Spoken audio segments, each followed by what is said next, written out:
Bonjour, bon alors je vais vous faire une voix off malheureusement parce que j'ai eu des problèmes pour la vidéo.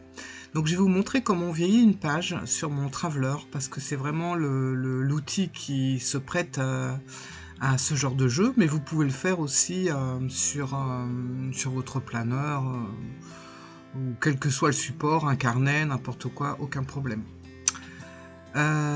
Donc voilà, alors on va commencer par vieillir la page. On va essayer de trouver une page, voilà, vous voyez, elle est bien blanche, impeccable. C'est pas évident de coller sa voix sur une vidéo, j'ai l'impression de faire un drôle de truc là, mais bon. Voilà, donc là j'ouvre mon carnet, la page, voilà, elle est blanche. Et on va commencer. Déjà, je coince mes pages avec mes petits clips là.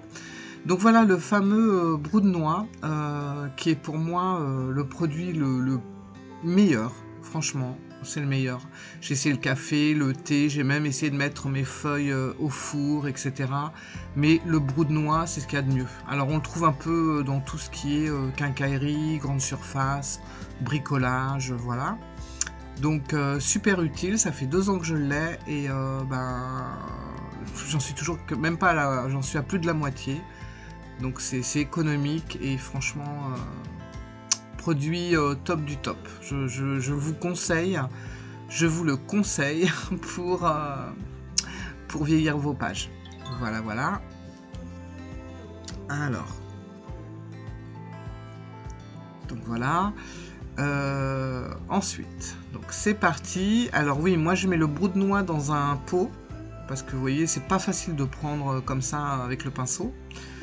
Donc je mets ça dans un pot. Voilà, comme ça c'est plus pratique pour s'en servir.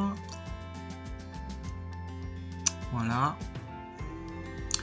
On prend un pinceau assez large. Enfin, tout dépend de la feuille que vous voulez vieillir. Donc voilà, c'est parti. Alors c'est un produit qui sèche assez vite et qui plus vous le passez, plus la photo va se foncer. Donc c'est vraiment super. Si vous voulez donner un effet clair, vous faites qu'un passage. Si vous voulez donner un effet plus foncé, voilà. Vous repassez le pinceau et voilà. Donc là j'ai mis en accéléré parce que sinon ça durait 3 heures. Donc là ça rend pas vraiment une jolie couleur, pourtant en vrai c'était super, super beau. Je vais vous mettre une photo là maintenant, voilà. Donc c'est une couleur un petit peu plus caramel, vous voyez, donc super joli. Alors toujours teindre vos feuilles avant d'écrire, non pas le contraire, parce que sinon ça va faire très moche. Voilà, après j'ai trouvé des petits napperons qui sont tout blancs à la base et que j'ai vieilli. Donc là je vais repasser une couche de brou pour lui donner... Alors par contre vous pouvez très bien le laisser comme ça. C'est très joli aussi, j'aurais dû d'ailleurs. Ça laisse un contraste crème claire sur les vieilles feuilles, mais bon, je voulais vous montrer. Donc j'ai aussi teint le napperon, voilà.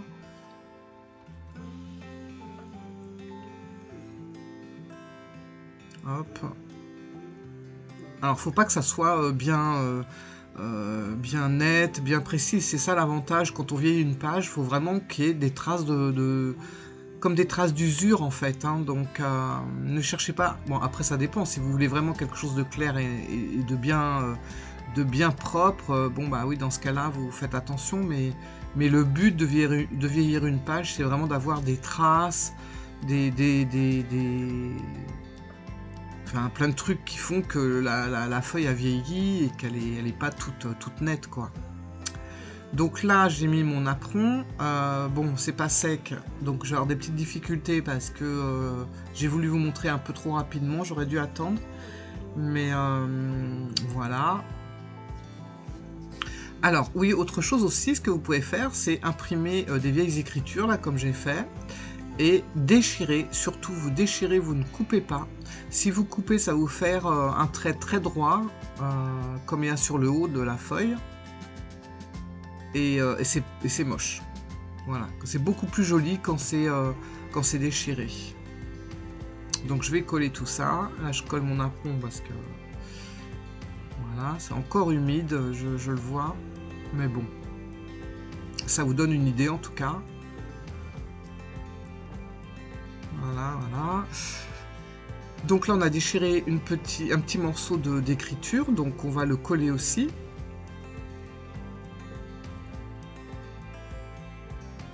Donc voilà, le côté droit, je vais le mettre dans la pliure pour pas qu'il se voit. Vous voyez, comme là je vous montre, en fait, ça fait pas joli. Donc il faut vraiment mettre le côté droit dans le centre du carnet, voilà. Voilà. Et c'est beaucoup plus joli quand vous déchirez, même si vous mettez du washi tape, vous le déchirez, vous le coupez pas. Ce côté un peu imperfection, déchiré, usé, voilà, c'est plus joli que coupé. Là, ça fait plus usé que coupé. Donc voilà, donc on va également mettre de la... Ah non, là on met un tampon. C'est pas évident de caler la voix sur les images. Donc là, un petit tampon, voilà. Comme ça, bon moi j'ai mis celui-là, mais vous pouvez mettre un tampon plus joli, avec des arabesques, quelque chose de plus ancien, voilà, c'est pour vous montrer. Vous mettez votre titre et tout. Et ça, c'est... Alors ça, je vous conseille vraiment ce truc. C'est un tampon avec une mousse au bout. Voilà, qu'on peut retirer. Je sais pas si je vais vous le montrer. Voilà, on peut...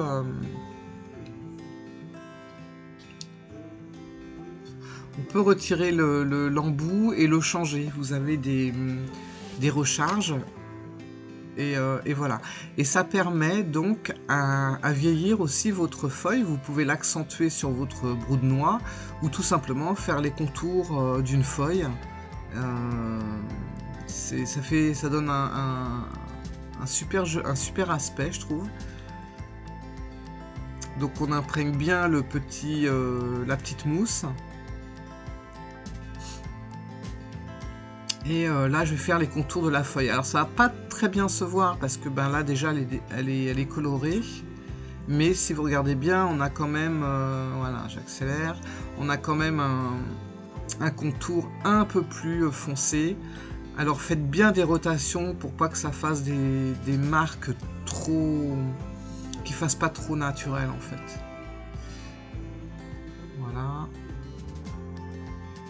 Et puis j'ai mis ouais, un peu de dorure aussi, qu'on voit pas. Malheureusement à la caméra on voit pas.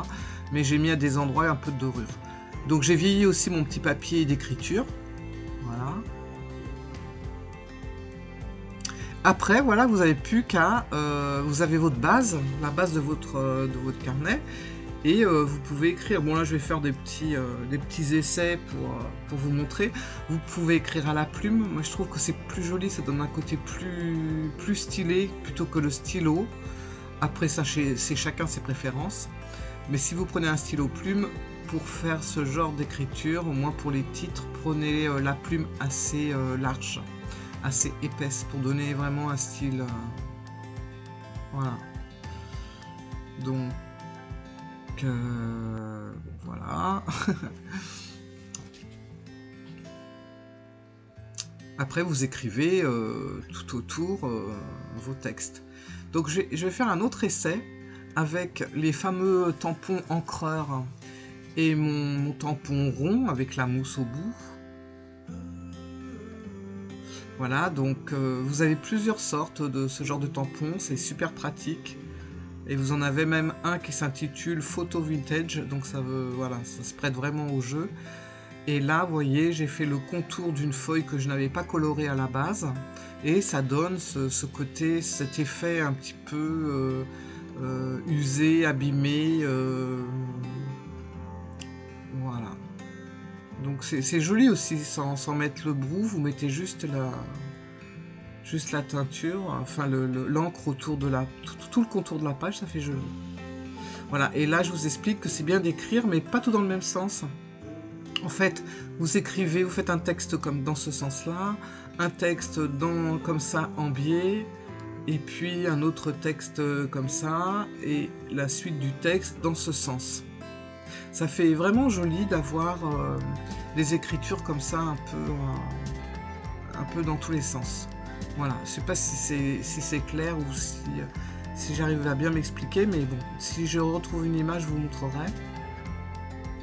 Donc voilà, bah écoutez, voilà, je voulais vous montrer comment on peut vieillir une page avec un produit qui est vraiment extra, qui est le Brut Noir, et puis 2-3 petits tampons pour vieillir les contours d'une page. Et c'est vrai que bon là, mon truc il est vide, mais quand vous le remplissez avec un bon plume à encre noire ou un stylo noir, ça vous fait tout de suite vraiment de jolies choses. Vous pouvez mettre vos rituels et tout ça. Bon, ça va couper, je vous laisse, au revoir.